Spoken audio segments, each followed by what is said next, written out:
Jadi sebagaimana yang sudah saya sampaikan sebelumnya, bahwa kita sebagai orang Kristen yang menjadi pedoman kehidupan kita adalah Alkitab, ya. Alkitab satu-satunya yang menjadi pedoman atau petunjuk dari kehidupan kita sebagai orang Kristen, ya, sebagaimana yang dikatakan dalam Mazmur 119 ayat 105. Ya, firman itulah yang menjadi pelita. Tetapi Alkitab itu sendiri terbagi menjadi tiga pilar atau tiga tonggak utamanya. Yang pertama, Alkitab itu berbicara mengenai sejarah, ya, supaya apa yang terjadi di masa lalu bisa menjadi pelajaran bagi kita hari ini. Yang kedua, Alkitab ini berbicara mengenai syariat-syariat atau perintah-perintah.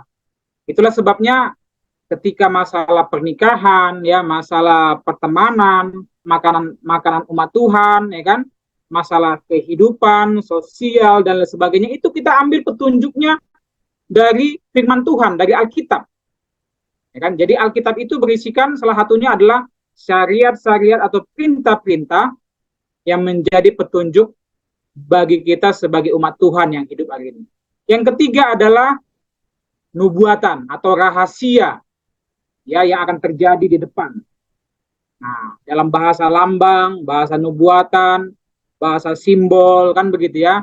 Jadi ada tiga pilar dari Alkitab itu. Nah, pada hari ini kita akan belajar mengenai aturan, ya, atau syariat-syariat yang dituliskan di dalam Alkitab menjadi petunjuk bagaimana sikap kita sebagai orang Kristen ketika kita berdoa dan juga bernubuat. Itulah sebabnya dikatakan di dalam buku Roh Nubuat, ya, di dalam Para Nabi dan Bapa jilid 1 halaman 376, paragraf ketiga dikatakan, Tuhan bermaksud mengajar orang banyak bahwa mereka harus mendekati Dia dengan sikap hormat dan hikmat, ya, dan dengan cara seperti yang telah ditetapkannya. Ia tidak dapat menerima penurutan yang setengah-setengah. Tidaklah cukup dalam suasana perbaktian yang hikmat itu, bahwa hampir segala sesuatunya dilaksanakan sebagaimana yang diperintahkannya. Jadi bagaimana kita sebagai orang Kristen ketika kita menghadap Tuhan dalam peribadatan, ya, kita diatur bagaimana kita harus menghadap Tuhan, yaitu dengan sikap yang hormat, hikmat, ya, seperti yang telah ditetapkannya. Nah, apa itu? Nah, untuk bagian pertamanya kita pelajari, kita buka sama-sama Alkitab kita dari kitab 1 Korintus 11. Ya, kitab 1 Korintus 11. Bagi saudara yang memiliki Alkitab, silakan dibuka. 1 Korintus 11 ayat 1-3. Jadilah pengikutku sama seperti aku juga menjadi pengikut Kristus. Ayat yang kedua, aku harus memuji kamu, sebab dalam segala sesuatu kamu tetap mengingat akan aku dan teguh berpegang pada ajaran yang kuteruskan kepadamu. Ayat yang ketiga, tetapi aku mau supaya kamu mengetahui hal ini, yaitu kepala dari tiap-tiap laki-laki ialah Kristus, kepala dari perempuan ialah laki-laki, dan kepala dari Kristus ialah Allah. Ini nasihat Rasul Paulus, ya. Dia pertama dikatakan, jadilah kamu pengikutku, ya, sama seperti aku juga menjadi pengikut Kristus. Nah, ini nasihat Rasul Paulus, ya, kepada jemaat di Korintus.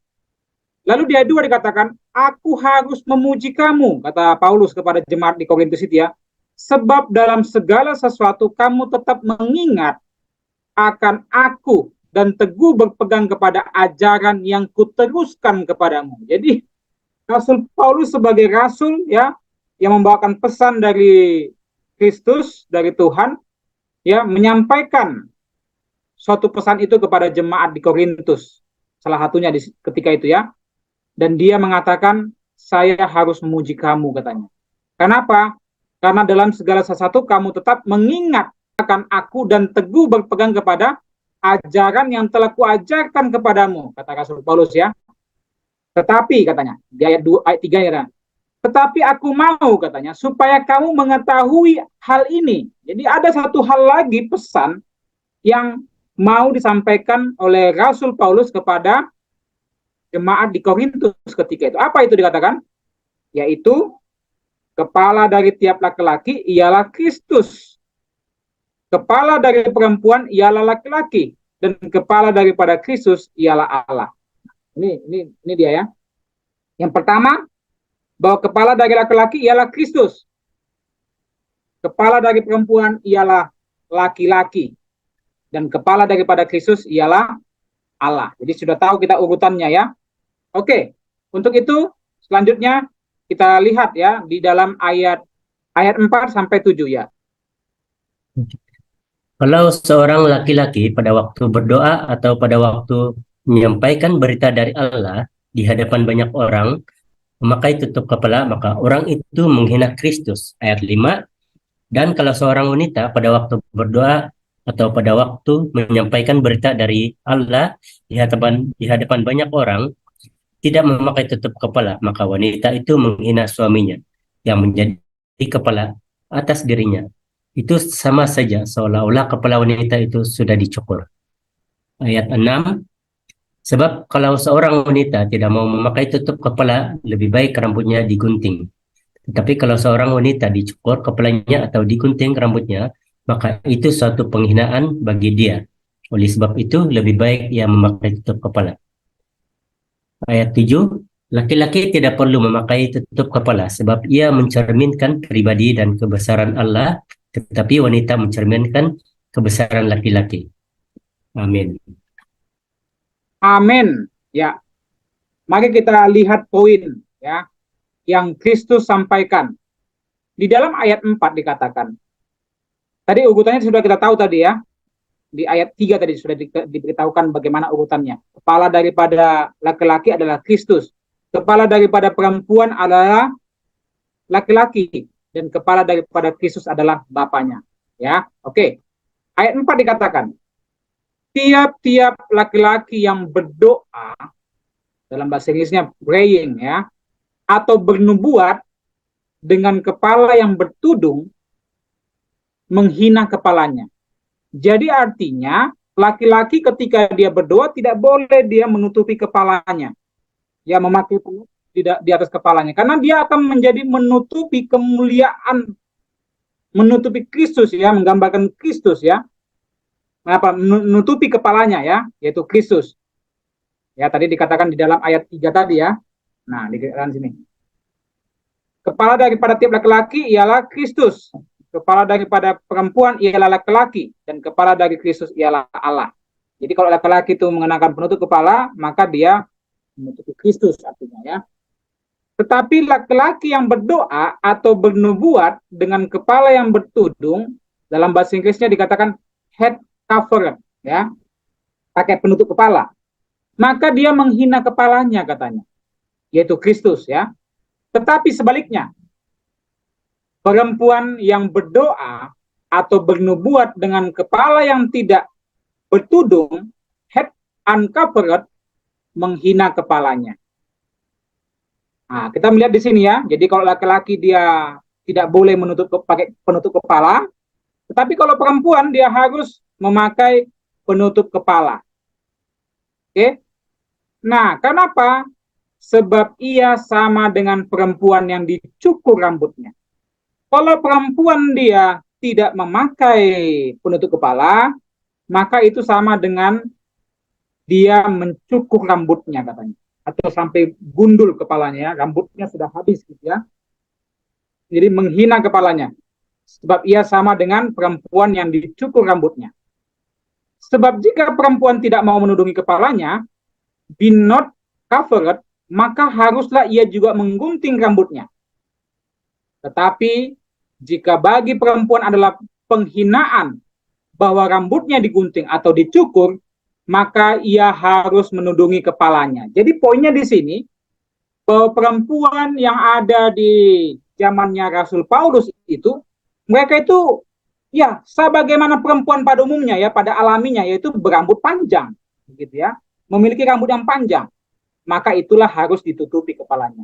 Ya, kalau tidak, itu sama halnya dia seperti perempuan yang dicukur rambutnya kalau dia tidak menudungi kepalanya.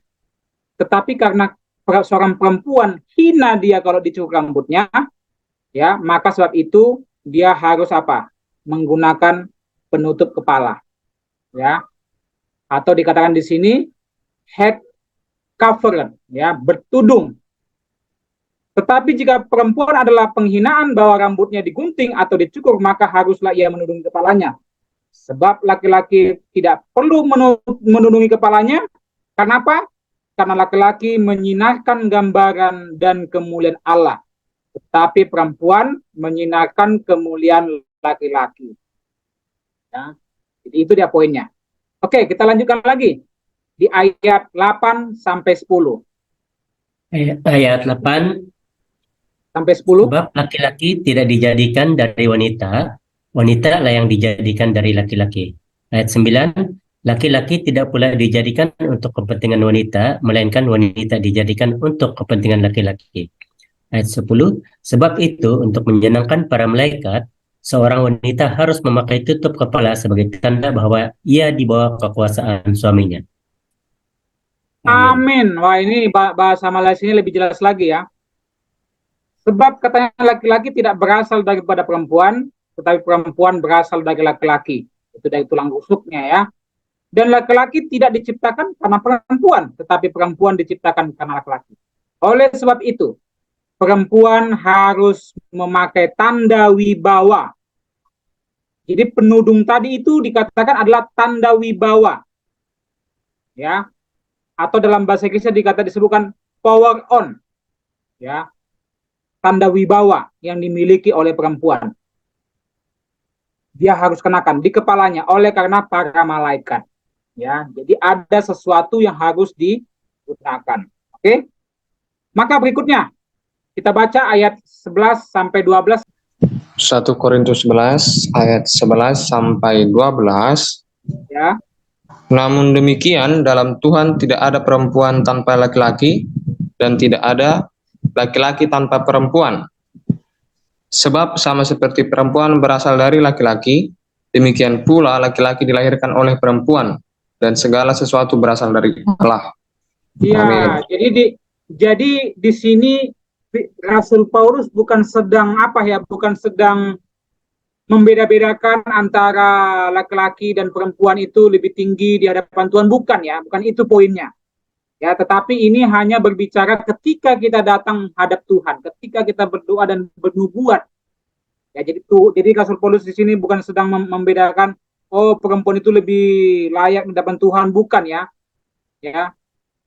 Karena dikatakan di sini sebab sama seperti perempuan berasal dari laki-laki, demikian pula laki-laki dilahirkan oleh perempuan. Dan segala sesuatu berasal dari Allah. Semuanya kita inilah ciptaan Tuhan. Ya.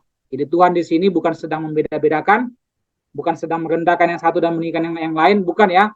Tetapi poinnya ketika kita datang menghadap Tuhan, ketika kita berdoa dan bernubuat, ada sesuatu aturan yang harus membedakan laki-laki dan perempuan. Yaitu apa?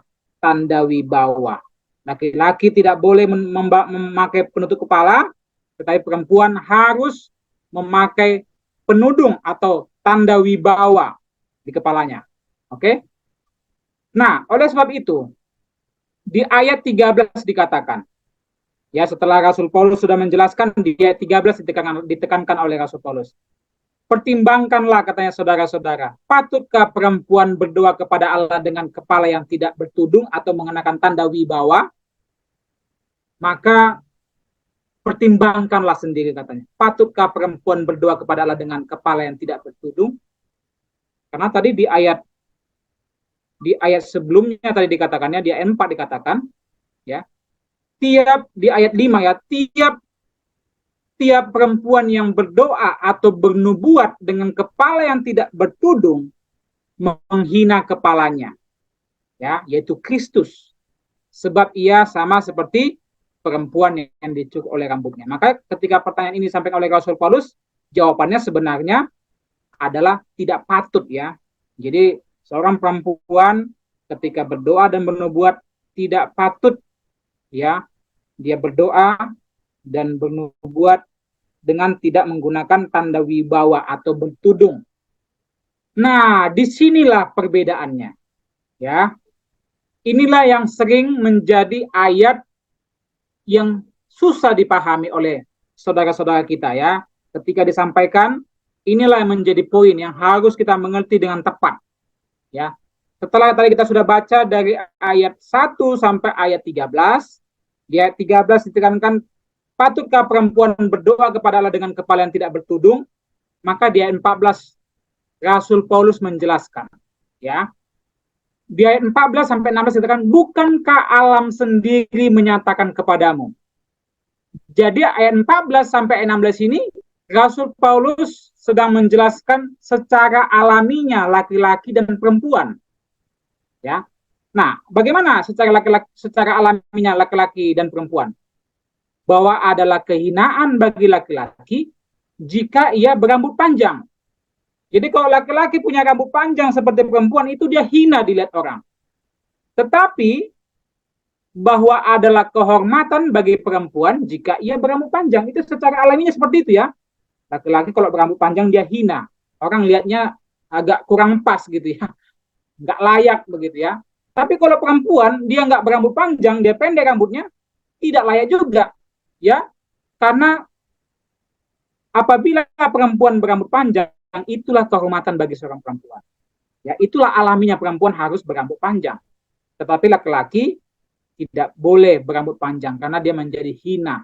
Ya, kehinaan bagi laki-laki kalau dia berambut panjang. Oke? Itu secara alaminya. Kenapa? Sebab rambut diberikan kepada perempuan untuk menjadi penudung. Ya. Sebab rambut yang panjang diberikan kepada perempuan itu adalah menjadi penudung atau kehormatan kepada perempuan. Ya. Jadi ini Rasul Paulus sedang berbicara secara alaminya, bukan ketika berdoa dan bernubuat, bukan ya. Tapi ini secara alaminya bahwa rambut diberikan kepada perempuan untuk menjadi penudung. Tetapi jika ada orang yang mau membantah, kami pun jemaat-jemaat Allah tidak mempunyai kebiasaan yang demikian. Ya, jadi ayat 14 sampai 16 ini sedang menekankan, Rasul Paulus sedang menekankan secara alaminya laki-laki dan perempuan. Kalau laki-laki seharusnya dia berambut pendek, tetapi perempuan seharusnya dia berambut panjang. Ya. Nah, sebab rambut diberikan kepada perempuan untuk menjadi suatu tanda kehormatan atau kemuliaan. Kalau kepada laki-laki rambut panjang itu bukan kemuliaan tetapi kehinaan. Tapi kepada perempuan rambut diberikan menjadi kemuliaan atau kehormatan kepada perempuan. Poin bagian pertama kita sudah lihat bagaimana seharusnya laki-laki dan perempuan ketika berdoa dan bernubuat. Ya, sebagai kesimpulan bagian pertama ini, ketika laki-laki berdoa, dia tidak boleh menggunakan penutup kepala atau topi atau lain sebagainya ya. Tetapi kalau perempuan, dia harus menggunakan penudung ya atau tanda wibawa di kepalanya ya.